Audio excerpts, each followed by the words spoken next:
itu makin tahun makin merosot habis. Saya keliling ke banyak gereja, saya punya riset ini menyedihkan. Di semua gereja nggak mencapai angka 5% anggota gereja yang pemuda itu lulus SMA mau jadi guru. Kurang dari 5%. Maaf, jujur aja. Di gereja saudara yang baru lulusan bulan Juni yang lalu, berapa persen anak muda yang masuk sekolah guru? Saudara sadar nggak ketika sekolah-sekolah makin banyak karena anak-anak kecil yang lahir makin banyak, guru Kristen habis. Tapi pemuda-pemudi Islam semangat jadi guru. Maka itu terbukti berapa banyak sekolah Kristen gurunya Islam, kepala sekolahnya Islam. Jangan salahkan mereka karena gereja nggak punya visi. Yang kedua, keliling rumah sakit yang ada di kota saudara, jumlah perawat Kristen makin habis. Sedikit sekali anak muda Kristen yang mau jadi perawat. Apalagi anak orang Tionghoa tidak ada sama sekali. Karena di benak orang Tionghoa menjadi perawat itu babu. Saya berantas ini di semua gereja. Saya dengar makin maju ternyata penyakit makin banyak. Jumlah rumah sakit pun makin banyak. Hitung di kota saudara dalam 5 tahun terakhir berapa penambahan rumah sakit baru. Lalu perawatnya kemana? Anak-anak muda Islam luar biasa semangatnya visi. Mengapa gereja jadi goblok seperti ini? Karena konsep agamawi tadi itu. Aktivitas yang ditonjolkan. Dan aktivitasnya cuma di gereja. Tidak di luar. Maka itu hari ini kita harus merubah konsep apa itu melayani Tuhan. Tapi nggak bisa dibawa masuk ke gereja. Betul tidak? Karena keadaan. Ya sudah, ayo kita datang kepada mereka. Maka itu usahakan kita bisa mengenal Papa. Kenapa Hosea menyerukan dengan tegas, umatku binasa. Bukan karena tidak punya aktivitas. Tapi umatku binasa karena apa? Tidak mengenal Tuhannya. Untuk bisa menyenangkan Bapa di surga. Cuma satu. Cara mengenalinya. Kenali yang dia suka dan yang gak suka. Dalam warta jemaat saya perhatikan. Ternyata tiap Senin sampai Sabtu atau Jumat itu dari surga. Ada doa pagi. Ada menara doa jam sekian.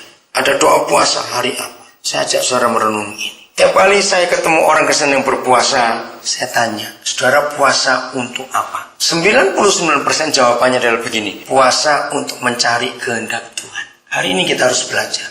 Kehendak Tuhan itu nggak usah dicari dengan puasa. Sebab kehendak Tuhan sudah tertulis. Ngapain dicari lagi pakai puasa lagi? Ayo kita baca. 1 Timotius 2 ayat 4. Apa sih kehendak Tuhan itu? 1 Timotius 2 ayat 4. Ayo kita baca bareng-bareng. 1 Timotius 2 ayat yang keempat. Apa kehendak Bapa kita di surga? Gampang sekali. Sudah? 1, 2, 3. Yang menghendaki supaya berapa orang? Semua orang diapakan? Diselamatkan untuk memperoleh apa? Pengetahuan akan? Ya sudah. Ngapain puasa lagi? Kehendaknya sudah jelas. Apa kehendak Bapa kita? Loh, tanya kok diam lagi. Apa kehendaknya? Supaya semua orang diselamatkan. Kan supaya semua orang dikristenkan. Catat perbedaannya. Bapa tidak ingin semua orang jadi Kristen. Lihat Eropa, Kristen, tapi hancur. Lihat Amerika, Kristen, tapi hancur. Beda saudara. Supaya semua orang diselamatkan dengan supaya semua orang dikristenkan itu beda. Kalau bicara dikristenkan itu diagamakan Kristen. Kalau diselamatkan itu menerima pengampunan dari Yesus Tuhan. Ini kita harus bedakan. Kalau hari ini kita mulai tahu bahwa kesukaan Papa kita kehendaknya itu cuma satu, nggak ada dua, nggak ada tiga, satu, supaya mereka semua sedunia ini diselamatkan. Ingat Matius 24 ayat 14, kesudahan itu nggak akan datang sebelum Injil kerajaannya diberitakan ke seluruh dunia dan menjadi kesaksian bagi seluruh bangsa. Itulah kehendaknya. Nah, seringkali di dalam doa-doa saya tanya, kehendak apa yang saudara cari? Dengar ya, jangan marah saya ngomong ini. Saya itu lagi bingung mau cari kerjaan di mana yang cocok untuk saya. Saudara, kalau cuma untuk kerjaan jangan pakai puasa. Kasihan Tuhan. Puasa itu janjinya di Alkitab. Hebat orang yang berpuasa dengan sungguh-sungguh. Banyak ayatnya. Itu bisa merubah nasib satu bangsa. sebuah power, kekuatan, sebuah otoritas, sebuah janji yang bisa merubah satu bangsa. Dipakai cari kerjaan. Harusnya kalau cuma cari kerjaan nggak usah pakai puasa. Nomor 1, belajar seperti Yusuf. Belajar ini, yang sedang cari kerjaan belajar seperti Yusuf. 2 hari lalu saudara, saya baca koran media Indonesia, saya terkejut. Setiap tahun di Indonesia, setiap tahun ada 3 juta sarjana nganggur. Karena Indonesia ini punya, saya baru tahu juga, di Indonesia ini ada sekian puluh ribu perguruan tinggi. Kenapa banyak yang nganggur?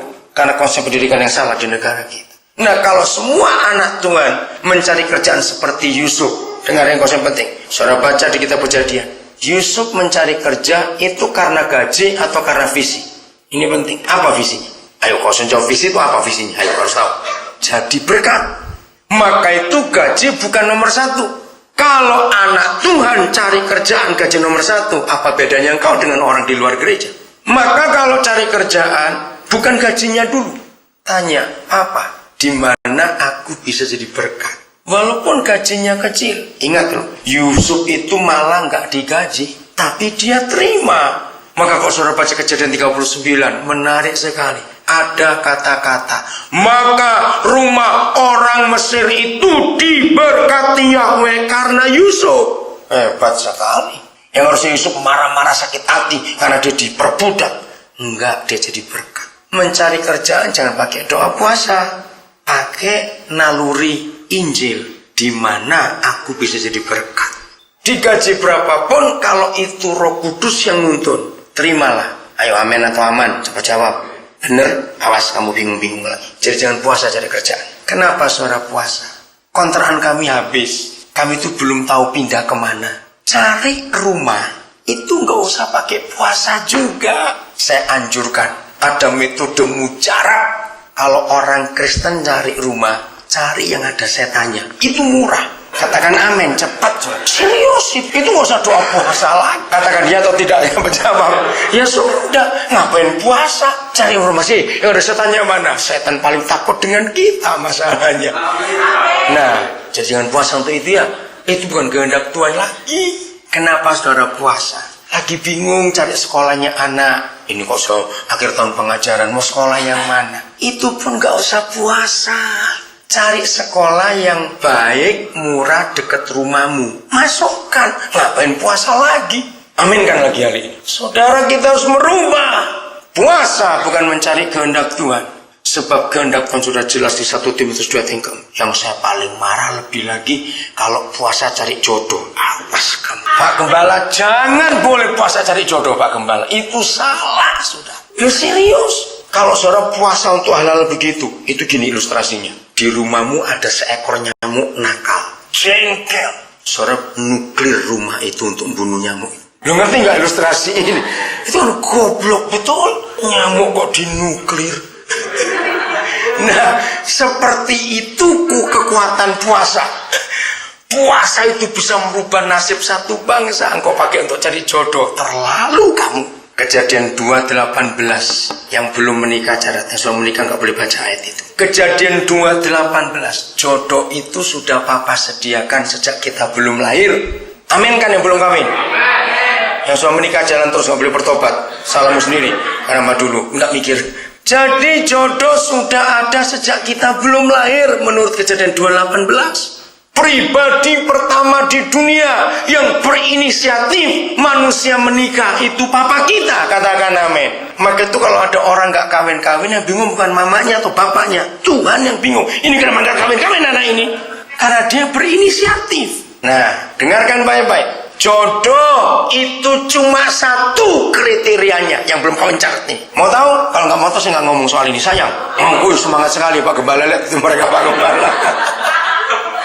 Catat ya, jodoh itu kriterianya cuma 1. Apabila matamu nggak ikut-ikut milih. Kalau saudara tertarik pada seseorang karena kecantikannya atau kecakapannya, dalam nama Yesus, itu pasti bukan jodoh. Itu pasti hawa nafsu.